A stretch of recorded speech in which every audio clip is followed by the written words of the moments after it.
Ladies and gentlemen, boys and girls, welcome to AwesomeMania. It's me, Mike, with my good friend and your undisputed champion, Mr. Ben Taylor. Hello, is Ben. That's you. Is me. Is you. So Ben, we recorded last week. Yeah. Because we had to do our Elimination Chamber recap. Yep. And you had to vent about Raw. Yeah, I wasn't happy. And I would like to point out... This goes right into news and notes, so it's perfect. I'd like to point out that since we recorded that episode, the WWE themselves have shat all over that crowd. Hashtag 18 plus podcast. Yes. So, yeah, goes right into news and notes. One of the first things we can talk about is Pat McAfee, who was recently signed by the WWE to do digital content and stuff like that. Did what is, I believe, called the Mind of McAfee, where he literally just crapped on the Lafayette, Louisiana crowd for, hey, guess what? We're debuting these 4 top NXT guys. You people suck. There's like... And then they point out, oh, well, there's these 3 to 4 guys we'll give credit to because they started chanting, you deserve it, to Bayley and Sasha. So they at least tried. So, yeah, that was actually kind of funny. The fact that WWE even openly acknowledged that yeah, you guys... This would be the same Sasha and Bayley that apparently deserve it, but can't cut promos, because did you know they are the first tag team champions? Not the first ever WWE Women's Tag Team Champions, which isn't even true because Glamour Girls and Jumping Bomb Angels. But yeah, you should go back and listen. You should go back and listen to what Bayley actually said.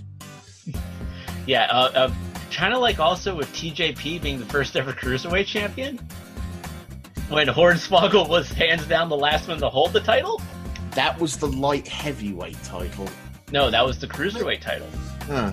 Like, remember, because during the Invasion angle back in 2001, they merged. Well, the thing is they're trying to use the quantifier WWE because the old were the WWF Women's Tag Team Champions or the WWF Cruiserweight Championship. Yeah, but that Cruiserweight Championship went all the way up to, like, what, 2012? I don't know. Yeah. That would involve me paying attention to something Hornswoggle does.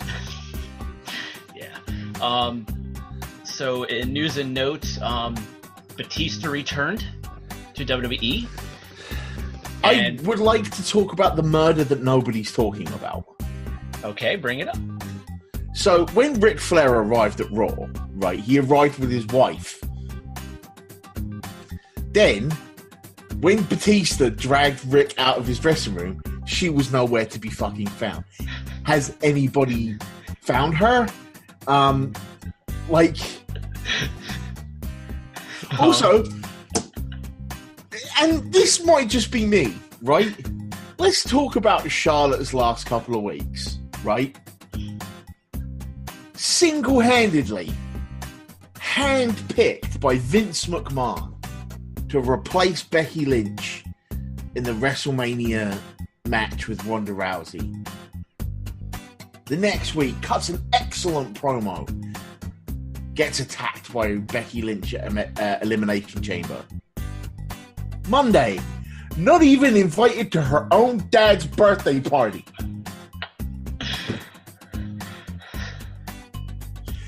SmackDown comes out, doesn't even mention that Batista beat her dad up. The fuck, Charlotte? But and we'll talk more about that when we get to the road to WrestleMania in the McMahons, because there is a lot to talk about in that regards. Batista does come back. He beats up Old Man Flair, and says, "Do I have your attention now, Triple H?" Hunter, yeah. So obviously this is the build to the WrestleMania 35 match, which is also the match that Batista has openly said several times wants to be his send-off match in WWE and for pro wrestling, because he's obviously making that transition to Hollywood. And from the reports that we've been reading, he will be on Raw this upcoming Monday, and he will also be filming a movie at the same time while doing these appearances leading up to WrestleMania. Mm-hmm. So, thoughts on Batista? Because that's obviously the biggest news thing, because it makes sense. It wasn't sure. Both. It makes some sense for them both. I mean, it makes sense for Batista to come back because WrestleMania will be huge, and that's where you want to have your blow-off match with Triple H, even though you're likely to lose because Triple H wins at WrestleMania, lol, right? Ask Sting. But it also makes sense for the WWE because what comes out a couple of weeks before after WrestleMania? Yeah, it comes out the Avengers. Friday of Awesome. Yep. The Friday of AwesomeCon. It comes out. Yeah. Well, technically the Thursday before AwesomeCon, because there's going to be Thursday night release. Yeah. So yeah, obviously that's going to be huge with Avengers Endgame. Though the rub on that is going to be amazing. And actually, it's funny that you bring up Avengers Endgame because one of the memes that went around social media was Triple H and Batista in the ring from SmackDown 1000, and it's Dave. How did you get here? Nobody knew you were here. And underneath, it's him as Drax going, "I have mastered the ability of being invisible." Or invisible. Yeah. So that was, I like how they did the little mashup there, meme-wise. Another interesting note, WWE Hall of Famer Rikishi had some interesting comments about his sons, the Usos, about worrying about their bodies long term because of the wear and tear that they have on their bodies. What are your thoughts on that? Coming from somebody who literally traveled 300 days a year to seeing it now, where it's a little bit modified, but not completely modified. Duh. I mean, it was. I know that's kind of dismissive of Rikishi's comments, right? But you're talking about a physical sport where you a physical medium where you travel around the country for 250 days a year and beat yourself up. I mean, players in the NFL will get like 90% of the year off and have problems later on in their lives, right? There's also the big thing with the fact that people that work for the WWE aren't employees. They don't have health insurance. Things like that. So this is... It's interesting that he's the one bringing it up, but... It's old news, bruh. Yeah, but... And that's not to be dismissive.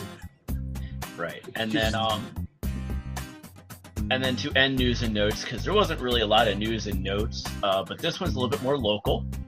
MCW Pro Wrestling, the weekend before WrestleMania, March 31st, which is a Sunday, at 1 p.m., doors will open, and they will be having an exclusive meet and greet with Corey Graves and Renee Young. And then the bell time will be at 2:30 p.m. for that show. Week before Mania, obviously it makes sense because Washington, D.C. is the go-home Raw the very next day. Yep. So what are your thoughts on two WWE talents making an appearance at an indie show doing a meet and greet that are on the main card? Not like NXT where you see NXT guys on Evolve or the NXT UK people on Progressive and stuff, or Progress and stuff like that. What are your thoughts on that? Just shrug it. All right, but it's good though. Is it good for MCW? Is it? It's gonna bring people in. Is it? Yeah.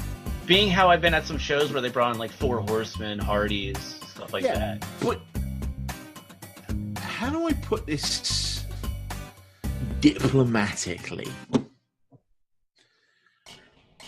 They're bringing in commentators, right? The advantage of bringing in a four horseman or an outsider or I don't know, some other legend is that there is a possibility that said legend may do a spine buster or a figure four at some point, right? They're bringing in two talents that do all their work on a microphone. And yeah, sure, it's nice that they're going to have Corey and Renee, right? But if you wondered why it's not other people, because if they have the relationship to bring in Corey and Renee, do they not have the relationship to bring a Tommaso Ciampa or I don't know. I think this may be the beginning. Try it out with the announcers and then work your way to the talents. But to your point, this is also part of the Spring Fever tour for MCW. Yeah. Other shows for Spring Fever, one in Hollywood, Maryland, featuring Kevin Nash and Coco Beware. Mm-hmm. And then one in Hampstead, Maryland, which is at North Carroll High School, which is actually not that far from where I live, with Jimmy Hart, Hornswoggle, and blanking on the third person. And it'll come to mind later on. But Mick Foley. And they're going to have Mick Foley. So they are bringing in Hall of Famers to the other shows of their Spring Fever tour. So, and then moving on to one of our big topics, Roman Reigns. Before we do move on, there is one other new. I don't want to say news, but Dave Meltzer did publish today, or say in the newsletter today, that it is apparently Tommaso Ciampa is working through an injury that they don't know the severity of, and it is possible that he's going to need to take another significant chunk of time off, which they're trying very hard to put off until after New York. Yes, because we all know that match is going to be fucking amazing. And also keep in mind, Ciampa going into a big takeover got injured before the takeover, and then actually made it worse at the takeover at the same time, but did not miss a freaking beat. That man is a machine. Yeah, that's the latest. Yep, that's the one thing I wanted to mention, other than Becky Lynch committing murder on Twitter.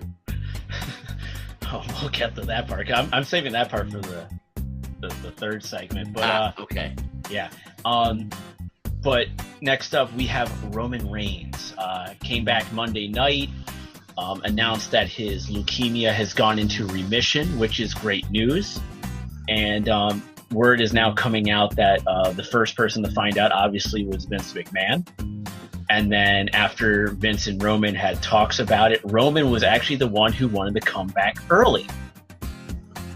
Vince actually had the idea of wanting to bring him back after Mania because it would be a much bigger pop. And let's be honest, Roman Reigns comes out the night after WrestleMania and announces that his leukemia is in remission. You would pop hard for that, because that would just be... Yeah, the decision, the way that they did it, faced a lot of criticism. Like, a lot of criticism. I know one of it was that they felt that it was too soon. No, the main thing is that the main complaint was, why announce it? Why announce a week out that Roman's coming back? Just have him show up. Get the surprise pop.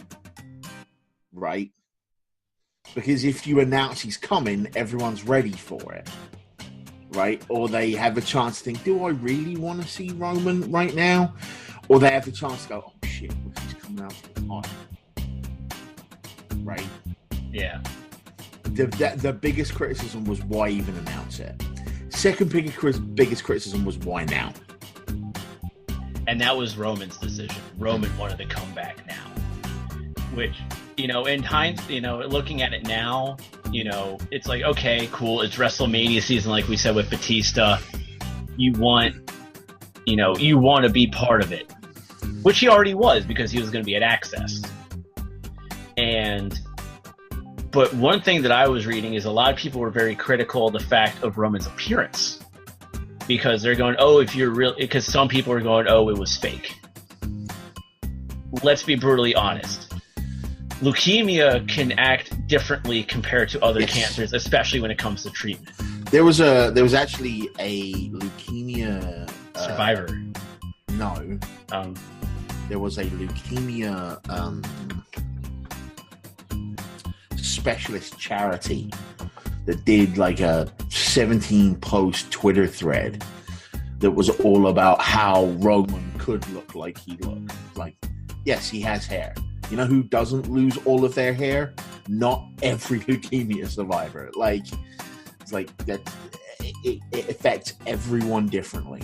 Yeah, and actually one leukemia survivor actually did chime in on it too, saying, hey, I'm an example too, and actually posted photos of him saying, this was me going into my leukemia treatments, this is me during my leukemia treatments, and then this is me after my leukemia treatments. Yep. Every case is different. I know my best friend Scott, he lost his father to leukemia, and his father his father lost weight because of the treatments, but he didn't lose his hair. He still had his hair. And, and the people saying... And you could see Roman had lost a lot of muscle mass. Yeah. Yeah, because he had just started retraining. He lost from his muscles. He didn't lose from his head of hair. Like, he wasn't nearly as defined or as buff as before. Yeah, he slimmed down a little bit because of it. But I think that the fact that people are going out and saying, oh, WWE fabricated this, blah, blah, blah. Yo, that's like some of the most insensitive shit you can do. Yeah, fuck them people. Yeah. Let's move on. But I don't even want to fucking talk about them and give them the... Oh, no. But the next thing is those that people, let's move on. WrestleMania for Roman Reigns. So according to reports, I believe it was PW Insider, was stating that there are multiple options on the table for not just Roman Reigns, but John Cena as well. Because obviously John Cena was supposed to go up against Lars Sullivan, then the anxiety attacks took place. You have Seth versus Brock for the title. They want Roman in a match. Roman's training for that match. He's going to be doing every Raw leading up to sometime in mid-May. He's also going to be doing the UK tour after Mania. But he's not doing house shows. How are you booking? How do you think WWE might book Roman Reigns going into Mania, and what type of match do you think he'll have? Now, is it how do I think WWE will book them, or what I think they should do? Will do? Yeah. They will shove him down our throats at every opportunity until we're booing him again. The goodwill that he's got right now can only take him so far. Right. And we do know that there's a report that it's going to be The Shield versus Bobby Lashley, Baron Corbin, and Drew McIntyre at Fastlane. Whether or not Braun Strowman and Elias are added to that match remains to be seen. So we're going to get at least one Shield reunion, especially with the fact that Dean Ambrose is leaving after Mania. So the sum of this with Roman Reigns... What do I think they should do?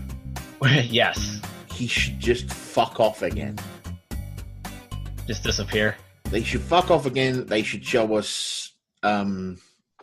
They should show us vignettes of him being at the Performance Center and training to get back into ring shape.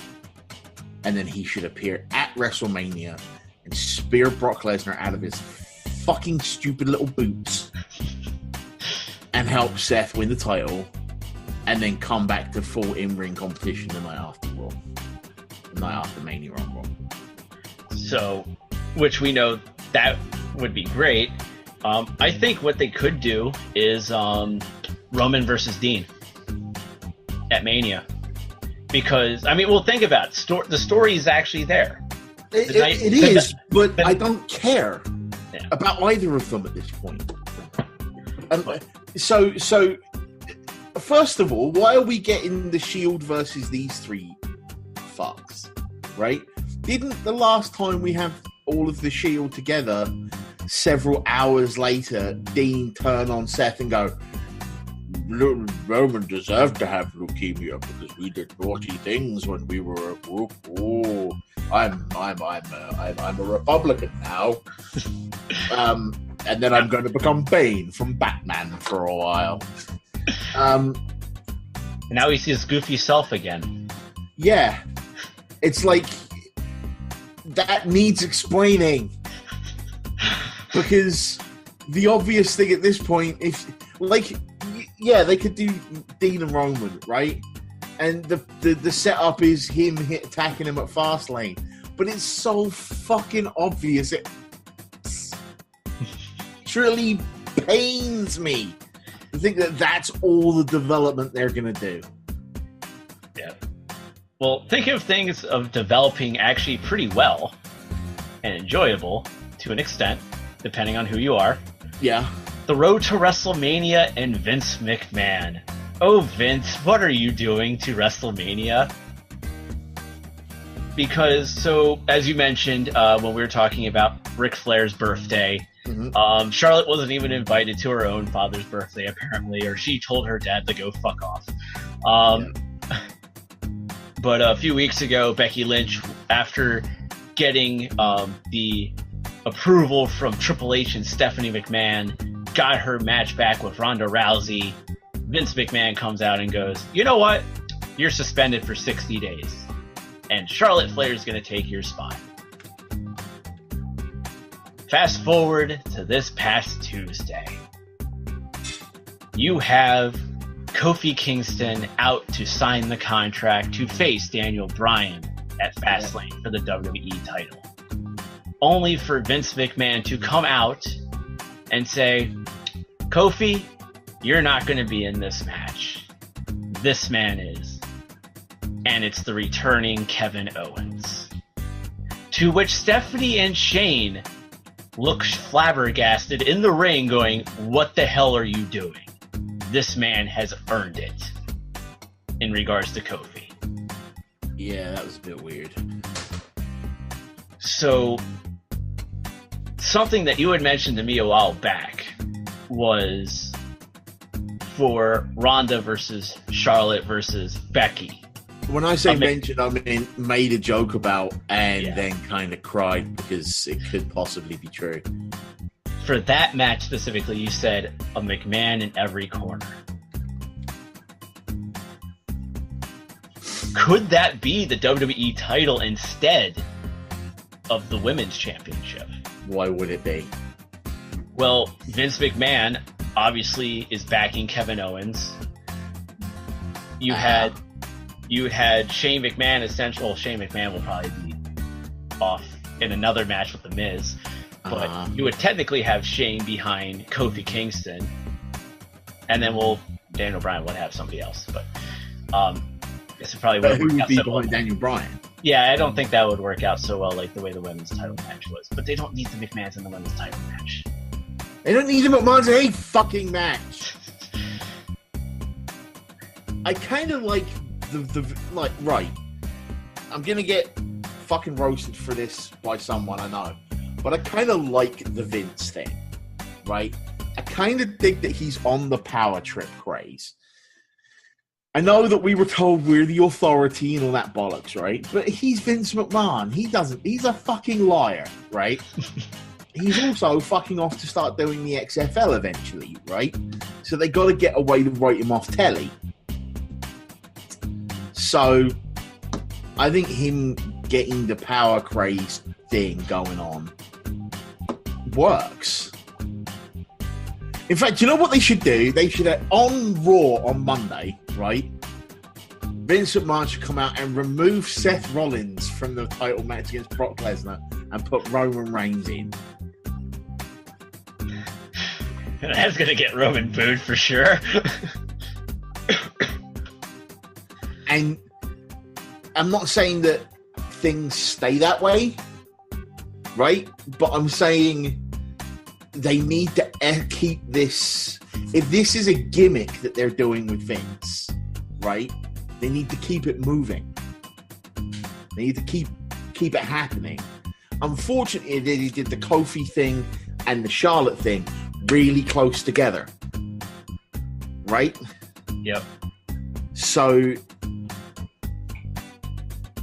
unfortunately, that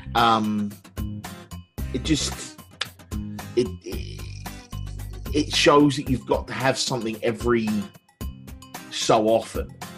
If they could have waited a little while for the Kofi thing, then they could have waited another little while to do the Roman Reigns thing. And they wouldn't have to keep up this Vince is a busybody kind of thing. So well, I think one thing that's interesting is that the removal of Becky is from the WrestleMania match itself.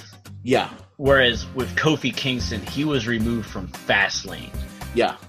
And I think with Kofi being removed from Fastlane, being denied that opportunity, it's going to make it more... It's going to get the crowd more behind him and really demand, kind of like the way with Daniel Bryan going into WrestleMania 30, to have Kofi Kingston be in that match for the WWE title at WrestleMania. And it's literally going to, and it's something where it could literally be a Shane and Stephanie versus Vince scenario. I think that's going to be Survivor Series. Because that'll be right before the XFL truly starts. That'll like be months before. Because the XFL, I believe, is starting February 2020. Something like that, yeah. Yeah.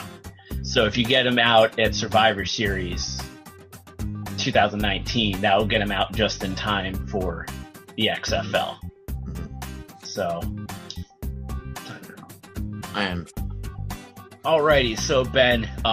Sorry about that, folks, but medical needs get in the way, unfortunately. Yep. But we are talking about the path to wrestle. As I do believe Little Richard called it WrestleMania. Not WrestleMania, WrestleMania. Well, on our way to WrestleMania, I do believe there's been a murder. There's been several, mostly committed by Becky Lynch. Let's be fair. Becky is on fire, and I just fucking love it. Yeah. And actually, an interesting thing is that with the whole mugshot thing that came out, and WWE saying, "Oh, who would like to see this on a T-shirt?" and Becky was like, "Me, bail money," you know. Well, no, because it came out that she paid her own bail, right? Yeah. Paid her own bail money. For those of you that only listen, I'm doing the air quotes marks. It was quite clear that her mugshot was taken in the fucking hallway. And Ronda called her out for it, calling it fake, and it's like, Ronda, we don't be using that F word around here, young lady. So, and Becky's like, why don't you come back when you're better at the sport, and posts a picture of Tommy Wiseau in the room. But it's Ronda's face on it. It's so funny. And then actually, there was another one where Ronda's in the Disarm Her by Becky in the backstage, right, leading into Survivor Series. And Ronda said something along the lines of, actually, I sent it to you, so let me just pull it up super fast. She says it's as fake as your armbar, which doesn't actually fucking do anything and makes it look like you're holding on to the dick you wish you had.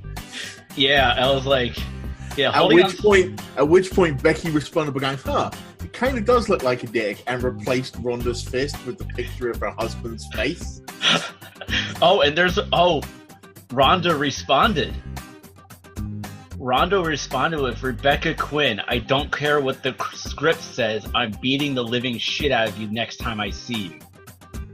Okay. That was apparently 4 hours ago. But when some of the responses that we have seen, holy shit! Like some people are going, "You're dead. Just stop, Ronda. Just stop." Like you don't get in a Twitter fight with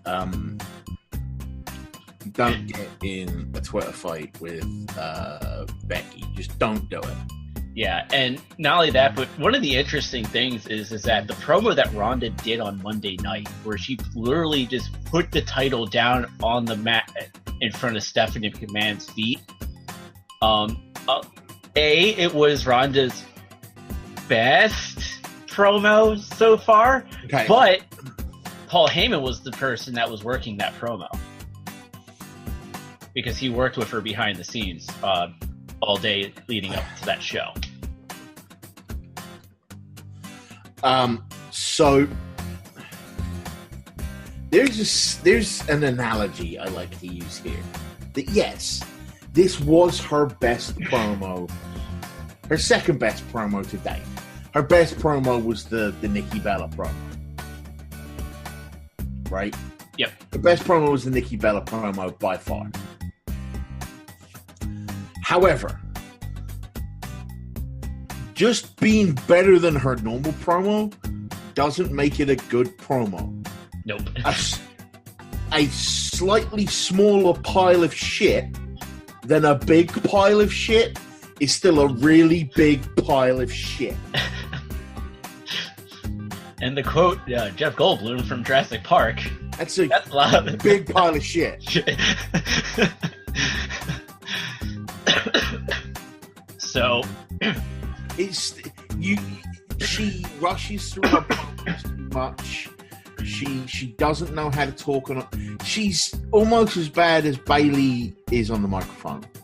And in fact, I'd say she's worse because at least you can understand the words that Bayley says. They're just not good words.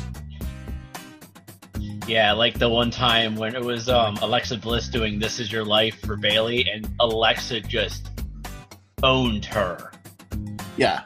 Hands down, owned Bayley in that segment. Speaking of Alexa Bliss, I am quite enjoying, even though it's giving me slight flashbacks to the Attitude Era, I am quite interested. I am quite enjoying Thirsty Alexa. Oh yeah, with Finn. She did it with EC3, now she's doing it with Finn. I'm quite enjoying that whole. It's interesting. And it also begs the question, because I forget who posted the article, but it's they're also begging the question: is Alexa going to wrestle again? And if so, when? He's been posting videos of her working with Mike Quackenbush. Yeah. So I'd say yes. As for when, I don't know. Yeah. Alexa's more valuable to that division on the microphone at the moment because there are like 3 people in the entire division that can work a stick. It's definitely not Lacey Evans. No. Definitely not Lacey Evans. She can't even work a crowd. Holy shit. The fact that she keeps coming down and leaving again is like the biggest attempt at a face turn I've ever seen. Because people don't want to see her.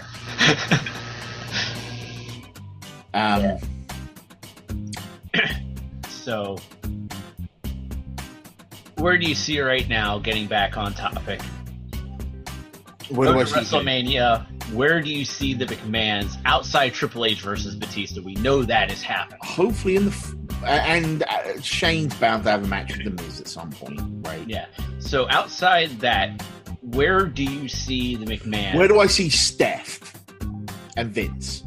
That's probably the best question to ask, because we know essentially where Shane and Triple H are going to be in this. I'm going to guess Steph will be ringside for Trips' match. I'm guessing. But hopefully in the fucking locker room.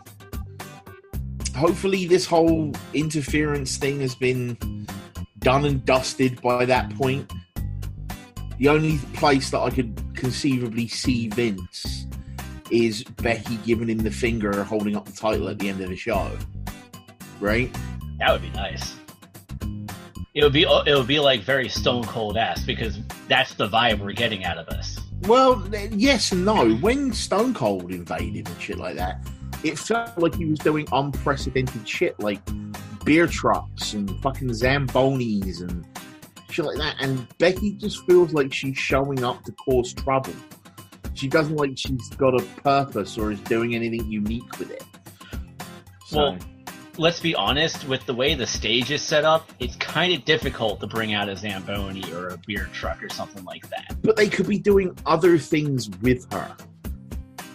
They don't have to have her constantly rushing the fucking ring, right? Maybe go into the production trucks and have her like have them discover her like sitting in the production truck, both feet up on the fucking thing. Kevin Dunn knocked out in the fucking corner, just eating popcorn, right?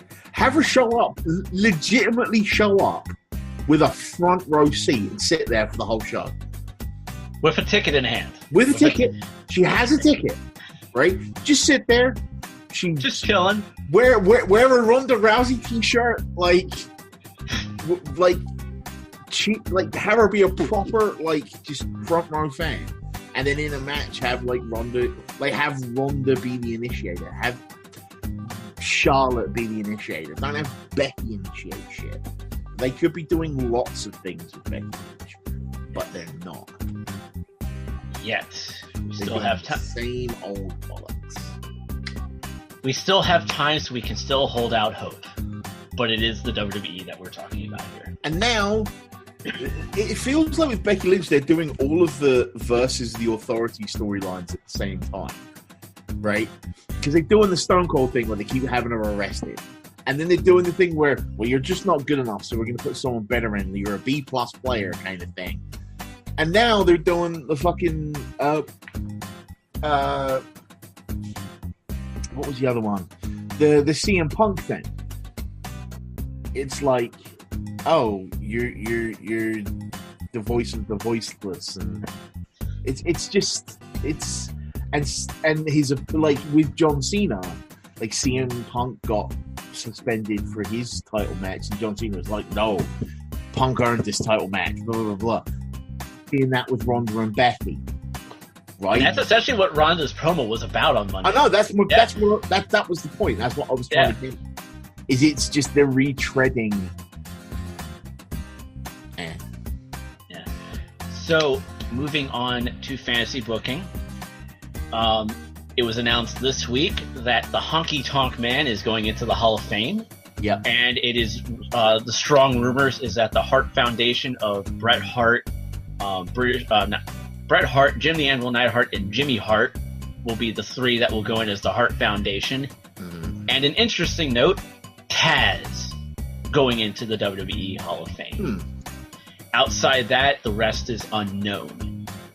So with that, because we are in WrestleMania season, and one of the big things that I enjoy is the Hall of Fame. Yep. We are going to build our own Hall of Fame class. And for those of you who are watching us on Twitch in the pregame, saw Ben and I do some bantering back and forth about this. Yeah. So we kind of have decided in a way that we're going to name 5 foundation pieces that you have to have automatic Hall of Fame. No, we didn't. Damn it, for the sake of entertainment, so here's what happened, right? Mike contacts me and goes, here's what the Hall of Fame is going to be this week. You have to start the Ben Taylor Wrestling Hall of Fame. And I'll be doing the Michael Lindenbaum one. He'll do the Michael Lindenbaum one. And that's all he gave me. Right?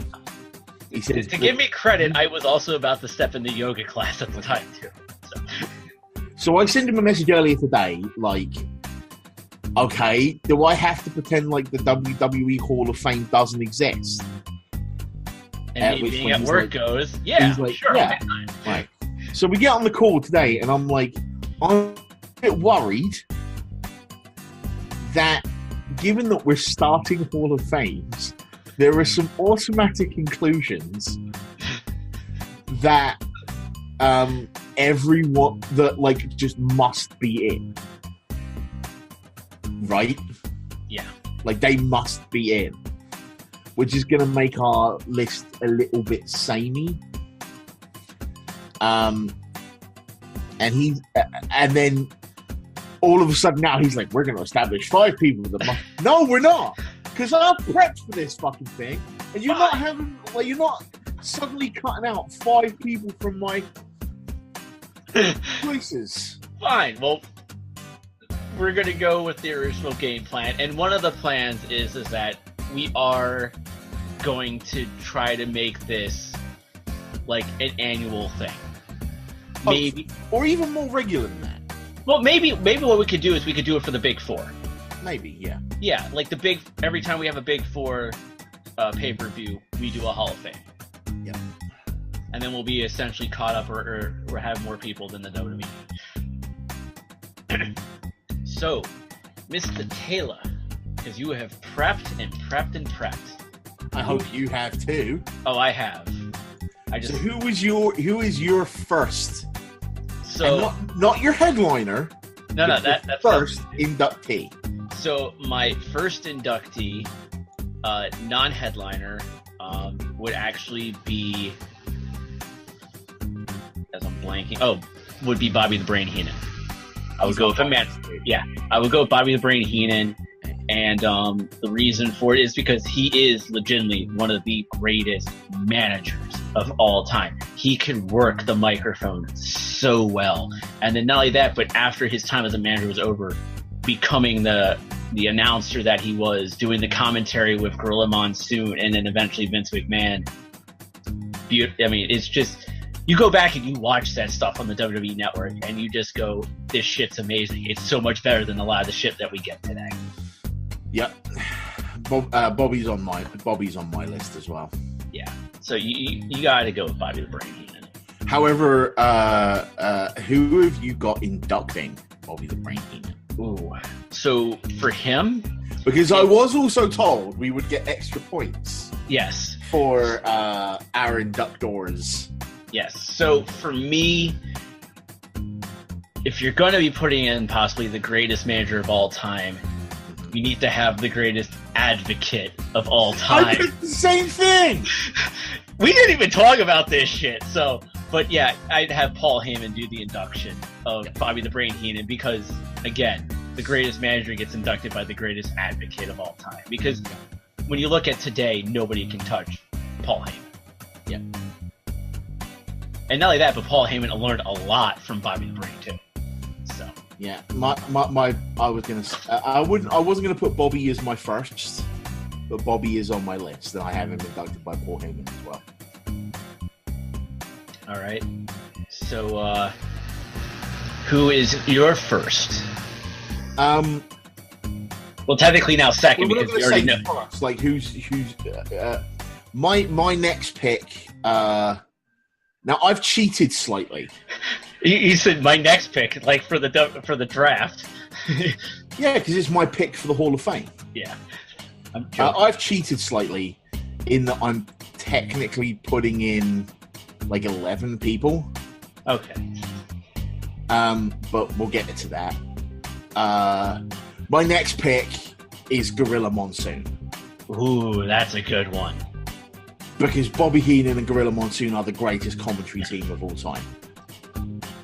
And he will be inducted by the second greatest commentator in WWE history, Jim Ross. Nice. That's really good. See, I didn't have Monsoon on mine. I was originally going to induct Heenan and Monsoon as a team. But when you said you had Bobby Heenan, I mean, I can quickly add it. In fact, like, yeah, no, we'll leave it like this. But I can, but yeah, just remember double Hall of Famers. No, question. Is this the Ben Taylor and Michael Lindenbaum Hall of Fame, or is this the AwesomeMania Hall of Fame? I think at this point, it's now the AwesomeMania Hall of Fame because we're pretty much thinking the same people. All right. So it would be Gorilla Monsoon, inducted by JR. All right, I'm writing that down because what I'm also going to do is on our website, I'm going to create a subsection which will be the AwesomeMania Hall of Fame. So next up on my list, I actually went into the celebrity wing. I told you I kind of took some stuff from WWE. I created a little celebrity wing. You're like, you son of a bitch. I knew you did this. No, I actually want a wrestling Hall of Fame. I get my one. Just my one. Because it's the only time I'm ever going to probably get this, damn it. Other than the next time we do it. Okay, fine. I'll hold on until next time. No, you can do it. Do it now. All right. But my point is you can do a celebrity wing every time we do this if you want. Yeah. All right. But my first... starting a Hall of Fame, my first thought is not, unless it's The Rock, like... I'm going to hold off on mine for now. No. Do your celebrity. Fine. Mine was going to be one of the originators that actually first WrestleMania, and I was going to put in Muhammad Ali. Okay. Because he was a part of the first ever WrestleMania, the main event. And not only that, but not just for WrestleMania, but a lot of stuff he also did with wrestling as a boxer, the match with Antonio Inoki and stuff like that. So he actually did other things that helped promote wrestling. So for his contributions, yes, he wasn't an actual wrestler, but for the contributions that he made, he definitely deserves to go in. And that would be under Celebrity Wing. So we've both had two choices off our list now.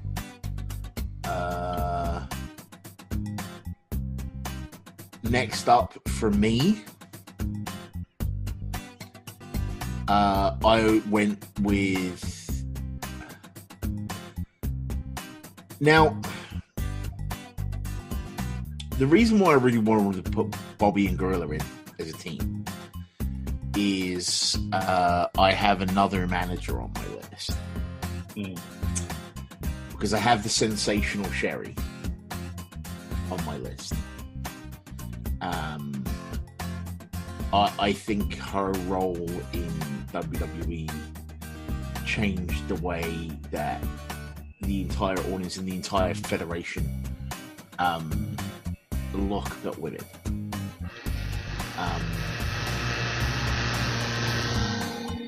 Thank you, Electro.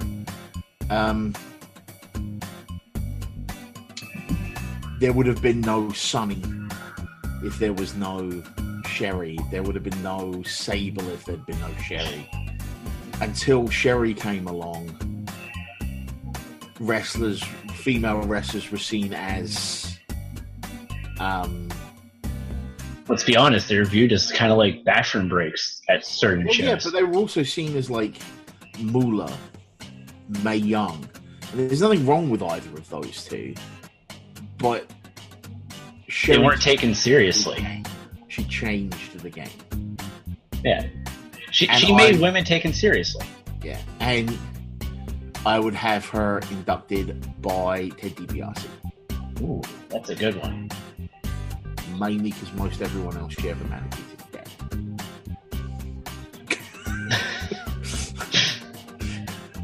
Just being honest. Yeah. So otherwise, it would have been the Macho Man inducting her, quite obviously. So. Right. So for this person, the reason he is not my headliner is because of who I actually picked to be my headliner. Mm-hmm. I have Roddy Piper. Okay. And it's actually interesting, going back, watching the stuff on the WWE Network and people going, oh, Hogan's like the biggest thing and all this stuff during the 80s. Mm-hmm. I got bored watching Hogan stuff, but I really enjoyed watching Macho Man and especially Roddy Piper. Watching Piper, I could relate to Piper more than I could ever relate to Hulk Hogan. And I think because of that, he didn't have to win titles. That's the thing. He never won the big title in any promotion he was in. And yet he was still one of the hottest draws that you could bring into any promotion, whether it be WWE, WCW, any of them. And so Piper, I love Piper, and look at who he's also inspired besides Ronda Rousey. But his style of edge also could be inspiring. I'm not sure if he said it or not, but that type of attitude. Look at it in Stone Cold Steve Austin. Yeah. So, and I have Piper being inducted by Hulk Hogan. Because why not have your greatest enemy or rival induct you into the Hall of Fame? Okay. So next for me would be Hulk Hogan. He's an automatic include. Regardless of what has transpired in his life the last few years, and what I said about him last week when everyone was on the biopic train, he does deserve to be in a Wrestling Hall of Fame. Because what he did for the wrestling business is unprecedented. It put it on the map. Yeah. And I would have him being inducted by Vincent Kennedy McMahon. All right.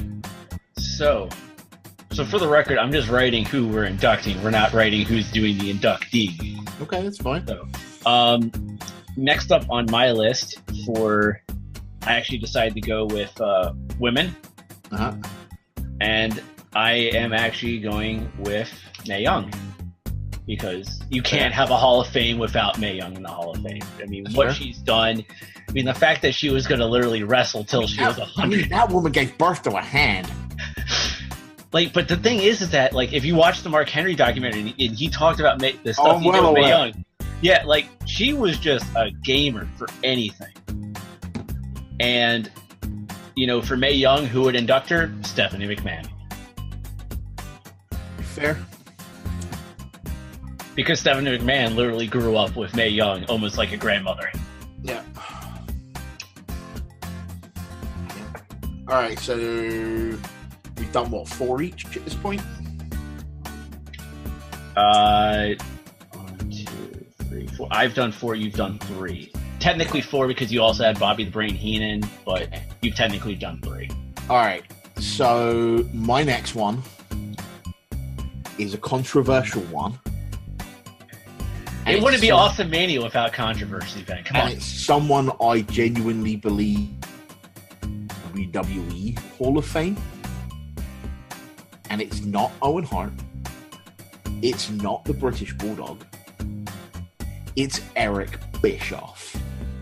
He definitely does belong in the WWE Hall of Fame. And I actually do agree with that. There is a reason. I'm gonna pull it up just because there is and I'm not saying that I was a big WCW fanboy back in the day, right? I'm not saying that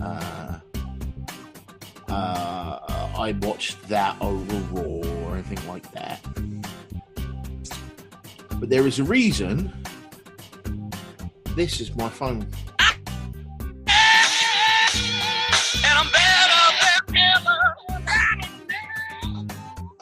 I genuinely believe the period of time where he and Stephanie were in charge of Raw and SmackDown was magic.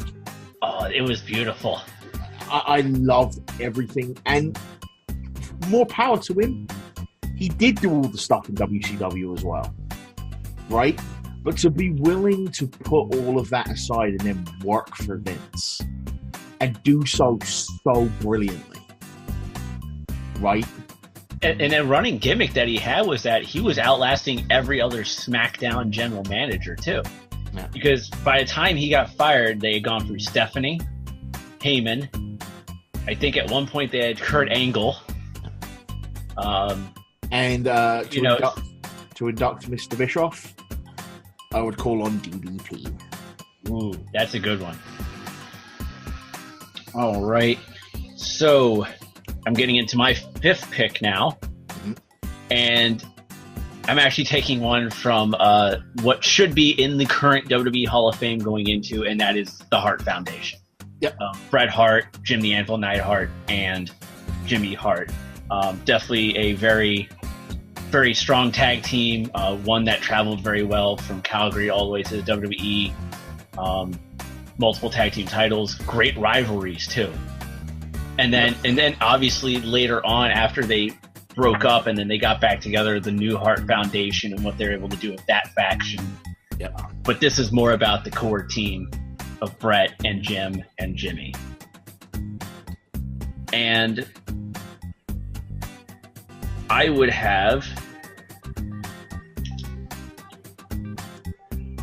actually have Davey Boy Smith's son do it. Harry Smith. Harry Smith. Yeah, I would have Harry Smith do the induction. Well, you've done your tag team, so I guess I should do my tag team. All 4 of them. Because I am inducting, and if anybody knows me, you know the 3 words I'm about to say. The fabulous Freebirds.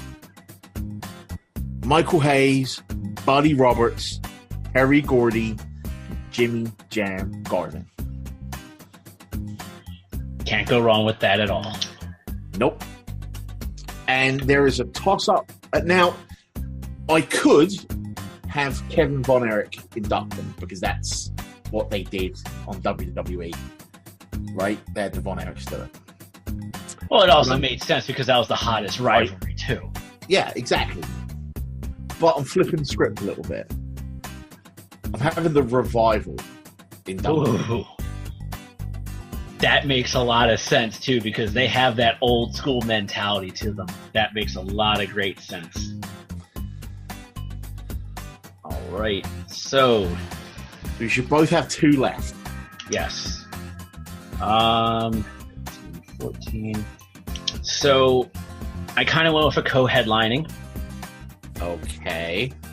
So he wouldn't close out the show, but he would be the second to last on mine. And that would be the American Dream, Dusty Rhodes. Okay.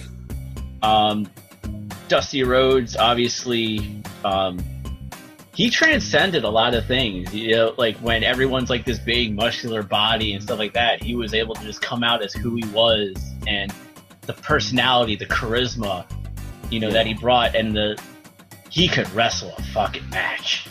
He really could. Okay. And not only that, we will stand to disagree on that point. But then, not only that, but the knowledge he put into NXT and developmental. Like, that's true. Yeah, like that. Like he poured his heart into the business, and the business pretty much loved him back. And he is like one of the people that, for me, automatic lock has to be in the Hall of Fame. I actually disagree. I'm not the Dusty fanboy that everyone else is. Sure, he could cut a good promo, but his matches weren't great. His work ethic was bollocks. You are talking about the only man, when I went back and rewatched old NWA TV in the 80s and 90s, right, on WWE Network, you are talking about the only man ever to win the television title and never defend it on TV. His work ethic was atrocious. His matches weren't great, but his charisma was off the scale. Right? He was lucky to have people to carry him to good matches. People like Flair, people like Harley Race, and others. Right? Yep. I am at complete I don't know why I other than my own 2 eyes, is I don't hold the regard that a lot of people have. Yeah, sure, he was great at a promo, he's great knowledge on to the NXT kids, great. But I wouldn't have taken match advice from him. So and then for me, for inducting him, I went the WWE route on that and had his sons do the induction. Yeah, Goldust and Cody. Because it makes sense for that one. Okay, so I have one headliner. Right? Yep. This isn't my headliner. This is my penultimate inductee, right? And y'all know who it's going to be. It's the Nature Boy, Ric Flair. So Rick is your headliner? No. No. Okay, not the headliner. All right. This is my penultimate. Penultimate. All right. My headliner, someone you will not see coming. All right. So who do you have? I mean, what do I have to say about why Ric Flair's in the Hall of Fame? Because he's fucking Ric Flair. Ric fucking Flair, right? As for who's inducting him, pick someone. Like Harley Race, Triple H, Shawn Michaels, Ricky Steamboat, Bobby Heat, and they could do an induction for Ric Flair. I personally picked Ricky Steamboat. I would have also chosen Dusty Rhodes. Right. But Dusty's not alive. Right. So for my main headliner, yeah, Andre the Giant. Okay.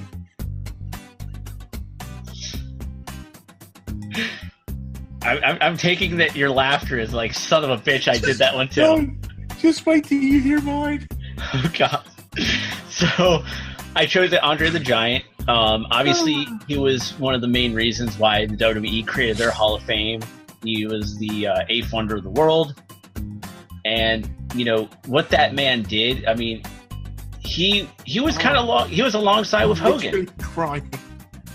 He was kind of like right alongside with Hogan with the massive explosion of professional wrestling.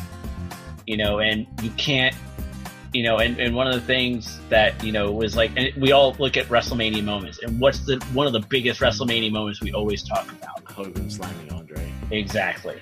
You know, so, but yeah, Andre, he was definitely, he also transcended how big guys wrestle in the ring too. I mean, if it wasn't for like an Andre the Giant, maybe somebody like the Big Show would have never gotten a true chance, or the Great Khali, or some of these other really. I kind of wish the Great Khali hadn't got a chance, but that's another story for. I'm taking your point. Yeah. That's another story for another day. But we get the point. And inducting Andre the Giant, I would have Vince McMahon. And do the induction. Okay. All right, So, bring the tears of laughter. Here's the thing, right? I need you to read the rest of the inductees, right? Because I want to, because I built this night like in order. All right. Right. So I'm assuming this is the order that all the inductions would go. Yeah. Right. So let's read from the first to where to Andre. All right. Bobby the Brain Heenan. Yep. Gorilla Monsoon. Yep. Muhammad Ali. Yep. Sensational Sherry. Yep. Roddy Piper. Yep. Hulk Hogan. Yep. Mae Young. Yep. Eric Bischoff. Yep. The Hart Foundation. Yep. Fabulous Freebirds. Yep. Dusty Rhodes. Yep. Ric Flair. Yep. Andre the Giant. God, I'm afraid. I'm very fucking afraid. And headlining above all of those legends, William Regal.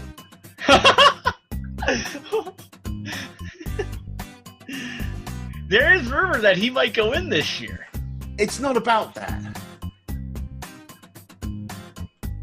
But okay, first of all, Finlay would be inducting him. Okay, which makes sense. You know, but this is the AwesomeMania Hall of Fame, right?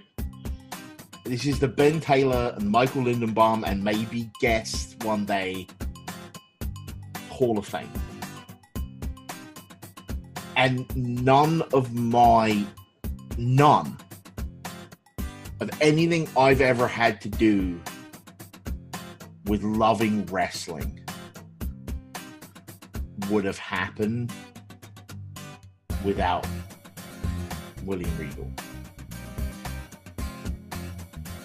Because I remember when I was 5 or 6 years old, going to the Portsmouth Guildhall in Hampshire, England, which holds like 100 people, paying like £3 with my mum and my dad for a front row seat and getting to watch Steven Regal wrestle local legend Tarzan Johnny Wilson.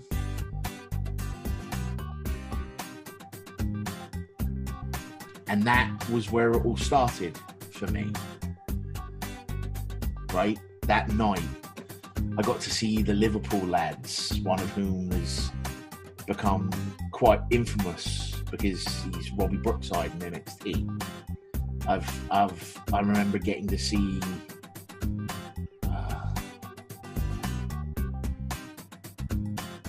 just every month I'd save my pocket money.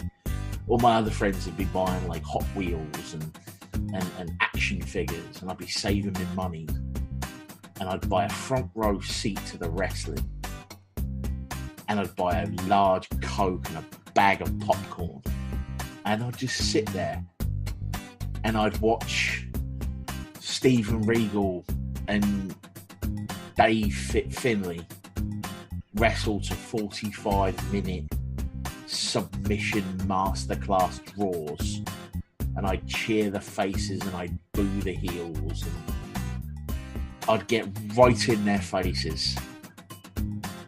And none of my love of wrestling over the last 36 years would exist if it weren't for William Regal. So you're damn right he's headlining the first ever Hall of Fame I get to put together. In fact, you know what? Fuck Finlay. I'm inducting William Regal. Well, after that story you just told, damn right you should be inducting him into the Hall of Fame. And you know what? We're going to make sure after this, and when we release the episode, we're going to tweet William Regal and say we're inducting him into the Hall of Fame. Okay. One of the things I really hope to do one day is actually meet Mr. Regal. Like that is a bucket list. Like meet him now. Be able to. Hi, how are you? I'm legitimately crying right now. Be able to meet Mr. Regal and look him in the eye and tell him what his work has meant to me over the years and how much it's informed who I am. That is a bucket list item for me. Would be the ability to meet him and just it would be fucking awesome. Just say thank you. Maybe buy him a pint. I thought he doesn't drink anymore. It doesn't have to be a pint of beer. Ah, that's also true. I didn't say a pint of beer, I just said a pint. Be milk, water, soda, I don't give a shit. I just want to hopefully one day get to say thank you for everything. So yeah, William Regal is he is the headliner of headliners. Headliner. Like everyone else tells these stories about why Stone Cold is the greatest of all time, or The Rock is the one that got them into wrestling, or CM Punk. Mine's William Regal. See, for me, the ones that got me into wrestling was obviously around the time of that Armageddon Hell in a Cell match. It was the Hardys. The Hardys and Lita, because it was something so different. I'm not going to lie, I was genuinely surprised the Hardys weren't in your Hall of Fame. Yet. But the Hardys are what Regal was to me. right? I have the Hardys saved simply because I knew with this first go around, I wanted to get Hart Foundation in, and I didn't want to put in two tag teams. Yeah. So like trust me, the Hardys, Edge and Christian, Dudleys, they're all on my list to eventually be put in. Some sooner before others, stuff like that. Yeah. So, but Ben, that was beautiful. Thank you. So real quick, because we are near the end, good sir, the social medias. Yes. Can we talk about the thing yet? The thing you messaged me about on Facebook. The thing. Given the name of the. You mean that convention thingamajiggy that we? Yeah, given every the name year? of the podcast. So yes, ladies and gentlemen, boys and girls, children of all ages, the Generation X is proudly present to you its tag team champions of the world, me and Mike. Are bringing AwesomeMania back to AwesomeCon for the 7th year in a row. Date and time to be determined. Yeah, we haven't gotten the actual schedule yet. We're going to find that out in about 2 to 3 weeks. We also want to give a big shout out to our boy Phil Stamper, who's going to have a Rise of Pro Wrestling panel at AwesomeCon as well. Which is going to be about I think it's about the rise of and the growth of indie promotions. So I'm expecting our panel to have a lot of talk about AEW, especially since Double or Nothing will be on the horizon at that point. We're right after WrestleMania and right before Double or Nothing. Yeah. And we're theoretically having, we got to talk about it, but we're technically scheduled to have an episode the day before AwesomeCon, but Avengers Endgame is coming out that day too, so we might want to talk about that. I will say that we may not have an episode the day before AwesomeCon, because we may just want to record AwesomeCon. Oh, we're recording AwesomeCon because there is a reason this show is called AwesomeMania, and that is because the panel at AwesomeCon is called AwesomeMania. Yeah. So, yeah. But when we do get a date and a time, we will put that out there to everybody. A Facebook event will be created as well for it. And that will also be up on the website for everyone to go to immediately. So if you want to click, I want to go to AwesomeCon. I want to see these guys live in person. Click, going. And just let us know. Yeah. If you're going, let us know. What we'll do is if you're going, just come up, and we'll come up with like a phrase you can say, and you can get like a limited edition free convention high five or something. I don't know. Yeah. I might be able to get some AwesomeMania stickers made up in time or something like that. Yeah, maybe. Some business cards with AwesomeMania on the front, Ben giving you the middle finger on the back. Oh, the other thing to note is the panel will not be 18 plus. Yes, it will be PG-13. Yes. We won't be cursing, but that's perfectly okay because we will be doing plenty of cursing, but it won't be actual cussing. It will be things like, I'm saying the words WCW. Or, I have to talk about the Great Khali now. Which is like cursing. Or, I have to have a controversial opinion that I like something that somebody else doesn't. Don't say. Yeah. But yeah, so you got Phil Stamper with the Rise of Pro Wrestling, us returning for the 7th year. Well, the panel is returning for the 7th year in a row. You're returning for the 7th year in a row. This is like my fourth or 5th year on the panel. Depends on whether you count that 1 year that you were supposed to replace Ben and he showed up late. Yeah, that was the greatest. I was Ben Penrod's seat warmer. I'm sitting right there next to Mike Jones. I introduced myself. In walks Ben Penrod, and I go, all right, everybody, I'm going to sit in the front row now. Speaking of Mike Jones, do you have a date for... Okay, so I have, in fact, recorded the episode of What You Playing with Mike Jones of DC 101. We recorded this past Sunday. He said that it'll be out in a few weeks. Ooh. So he will let me know either that, or he'll just tag me on Facebook randomly and go, haha, here's your episode.